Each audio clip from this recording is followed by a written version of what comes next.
Assalamualaikum warahmatullahi wabarakatuh. Halo semuanya, perkenalkan nama saya Nur Hosia dengan NIM 2288240060 dari kelas 4A. Nah, video ini saya akan memaparkan analisis saya mengenai 5 pendekatan dalam membaca peristiwa sejarah untuk memenuhi tugas ujian akhir semester mata kuliah filsafat sejarah. Teman-teman, kalau kita bicara soal sejarah, seringkali kita terjebak pada pemikiran bahwa sejarah itu cuma kumpulan angka atau hafalan yang kaku. Padahal sejarah itu sangat dinamis. Bagaimana kita memahami masa lalu itu sebenarnya tergantung kacamata atau pendekatan apa yang kita gunakan. Nah, video ini saya tidak hanya merangkum kelima pendekatan tersebut, tapi kita juga akan langsung membandingkan secara kritis dan melihat contoh penerapannya pada peristiwa nyata. Yuk kita mulai saja ke konsep pertama. Nah, pendekatan pertama adalah Covering Law Model atau sering disebut CLM yang dipelopori oleh filsuf bernama Carl Gustav Hempel. Sederhananya, CLM ini ingin agar sejarah dijelaskan secara ilmiah mirip seperti cara kerja ilmu alam atau sains. Menurut Hempel, sebuah peristiwa sejarah baru dianggap jelas kalau ada hubungan sebab dan akibat yang pasti dan di bawah payung hukum umum. Jadi, penganut CLM ini percaya kalau sejarah itu bukan cuma cerita, melainkan sebuah penjelasan ilmiah yang punya pola sebab akibat yang rasional. Nah, pendekatan kedua adalah hermeneutika sejarah yang dikembangkan oleh tokoh-tokoh seperti Wilhelm Dilthey, Hans Georg Gadamer, dan Paul Ricoeur. Nah, kalau CLM ini terjadi ingin beradaptasi seperti Sen, nah hermeneutika ini justru sebaliknya. Pendekatan ini memandang sejarah sebagai dunia manusia yang penuh makna. Menurut mereka, sejarah tidak bisa diukur pada rumus sebab akibat yang kaku. Kita juga harus mencari tahu apa motif perasaan dan juga maksud dari pelaku sejarah yang melakukan sesuatu pada zamannya. Karena fokusnya pada penafsiran makna, arti sebuah sejarah bisa berkembang tergantung dari sudut pandang penelitinya. Nah, yang ketiga yaitu adalah historisme.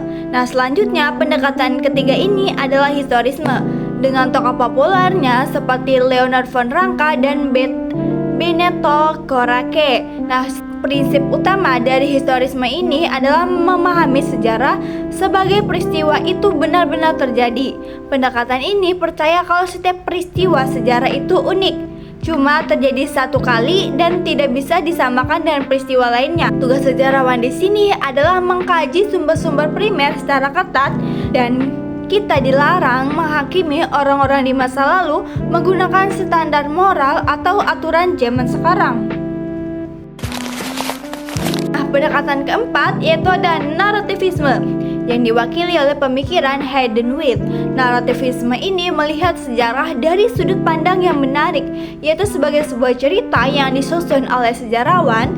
Pendekatan ini setuju kalau fakta sejarah itu memang ada di masa lalu, tapi fakta-fakta yang terpisah ini baru mempunyai makna kalau sudah dirangkai menjadi sebuah narasi yang utuh oleh sejarawan. Maka wajar saja kalau ada dua sejarawan yang pakai data yang sama tapi hasil bukunya berbeda atau hasil penelitiannya berbeda, karena cara mereka menyusun cerita itu berbeda-beda. Yang terakhir yaitu ada postmodernisme yang dibawa pemikiran kritis seperti Michel Foucault, Jacques Derrida, dan Jean-François Lyotard. Nah, postmodernisme ini muncul sebagai kritik keras terhadap klaim bahwa sejarah itu bisa secara objektif. Bagi mereka, tidak ada namanya kebenaran mutlak dalam sejarah. Sejarah yang kita baca sekarang adalah hasil konstruksi bahasa yang seringkali berhubungan erat dengan kepentingan penguasa. Makanya postmodernisme ini selalu mengajak kita untuk kritis dan bertanya, siapa sih yang menulis cerita ini, untuk kepentingan siapa, dan juga suara kelompok mana yang sengaja dihilangkan dalam lembar sejarah tersebut. Ada kelebihan dan kekurangan dari 5 pendekatan tersebut. Nah, pertama itu ada Covering Law Model. Nah, Covering Law Model ini kelebihannya sangat sistematis, logis, Nah, kuat juga dalam membongkar hubungan sebab akibat kausalitas dalam sebuah peristiwa sejarah secara ilmiah. Nah, kelemahannya itu terlalu kaku karena menyamaratakan sejarah dengan ilmu alam. Pendekatan ini mengabaikan fakta bahwa manusia punya kehendak bebas, emosi, dan juga tidak selalu bergerak mengikuti hukum alam. Yang kedua yaitu ada hermeneutika sejarah. Untuk kelebihannya, hermeneutika ini mampu menyelami aspek psikologi, motif dan perasaan dan makna mendalam dari tindakan para pelaku sejarah pada zamannya. Nah, untuk kelemahannya sendiri sangat rawan terjebak dalam subjektivitas yang tinggi karena interpretasinya atau tafsiran antara satu sejarawan dengan sejarawan yang lain bisa berbeda jauh, tidak sama, jadi banyak sekali interpretasinya. Yaitu historisme. Kelebihannya sangat akurat dalam menjaga orisinitas konteks zaman dulu karena mewajibkan penggunaan sumber primer atau sumber asli dan juga melarang anakronisme atau menilai masa lalu pada standar masa kini. Nah, untuk kelemahannya terlalu fokus pada keunikan suatu peristiwa sehingga pendekatan ini cenderung lebih lemah dalam membuat generalisasi teoritis dan hasilnya seringkali hanya berupa cerita dan deskriptif. Yang keempat yaitu ada narativisme. Nah, untuk kelebihannya menyadarkan kita bahwa bercerita storytelling dan bahasa itu sangat mempengaruhi bagaimana sejarah dipahami sehingga sejarah itu menjadi lebih hidup dan juga enak dibacanya.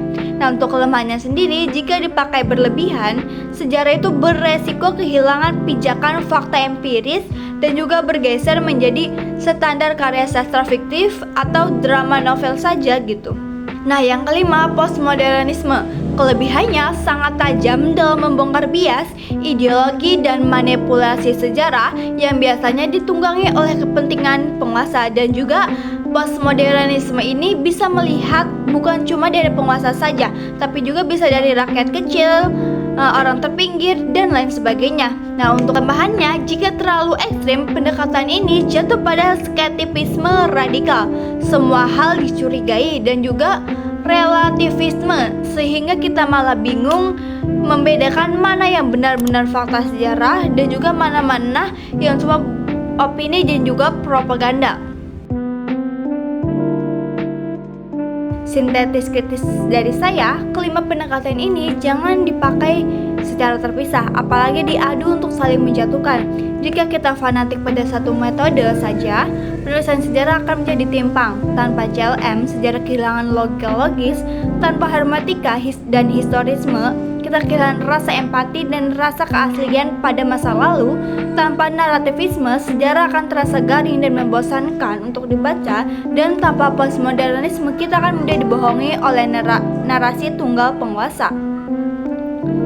Oleh karena itu, sejarawan modern yang bijak harus melakukan integrasi metodologis. Kita butuh logika sebab akibat (CLM), kedalaman makna hermeneutika, validasi data historisme, kemasan cerita yang menarik dari narativisme, dan juga ketajaman kritik ala postmodernisme. Hanya dengan menggabungkan kelimanya, kita dapat menghasilkan penulisan sejarah yang lengkap, berimbang, dan jujur secara akademis.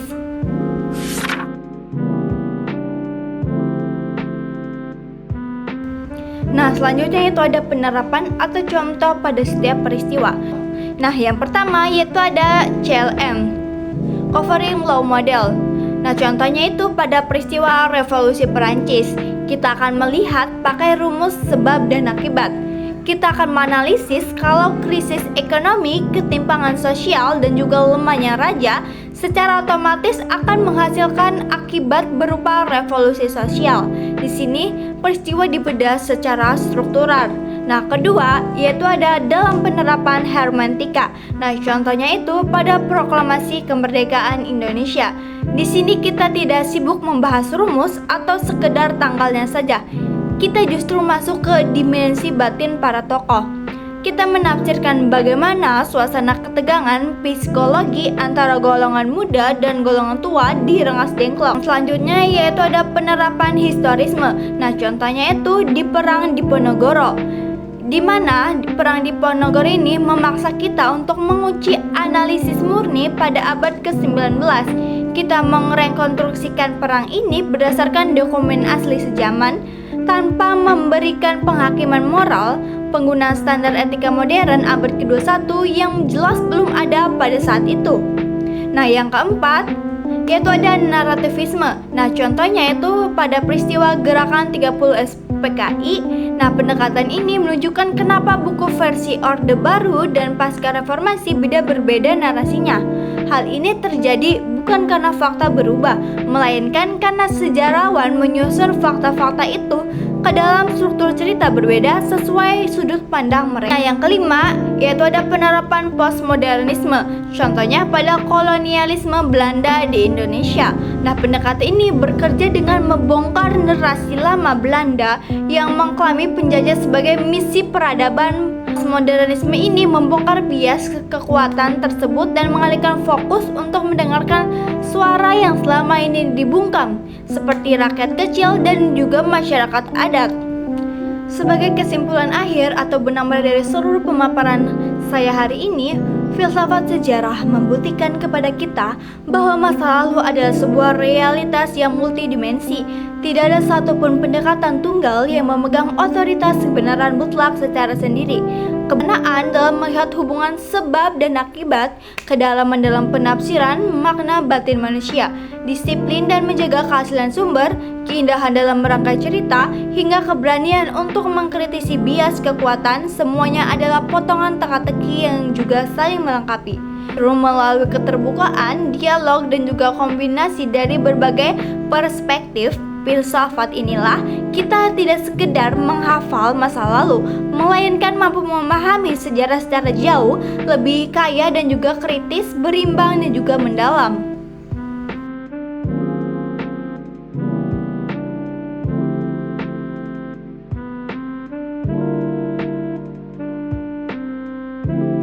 Oke, sekian pemaparan dari saya untuk UAS Filsafat Sejarah kali ini. Mohon maaf kalau ada salah kata. Terima kasih banyak atas perhatiannya dan sampai jumpa.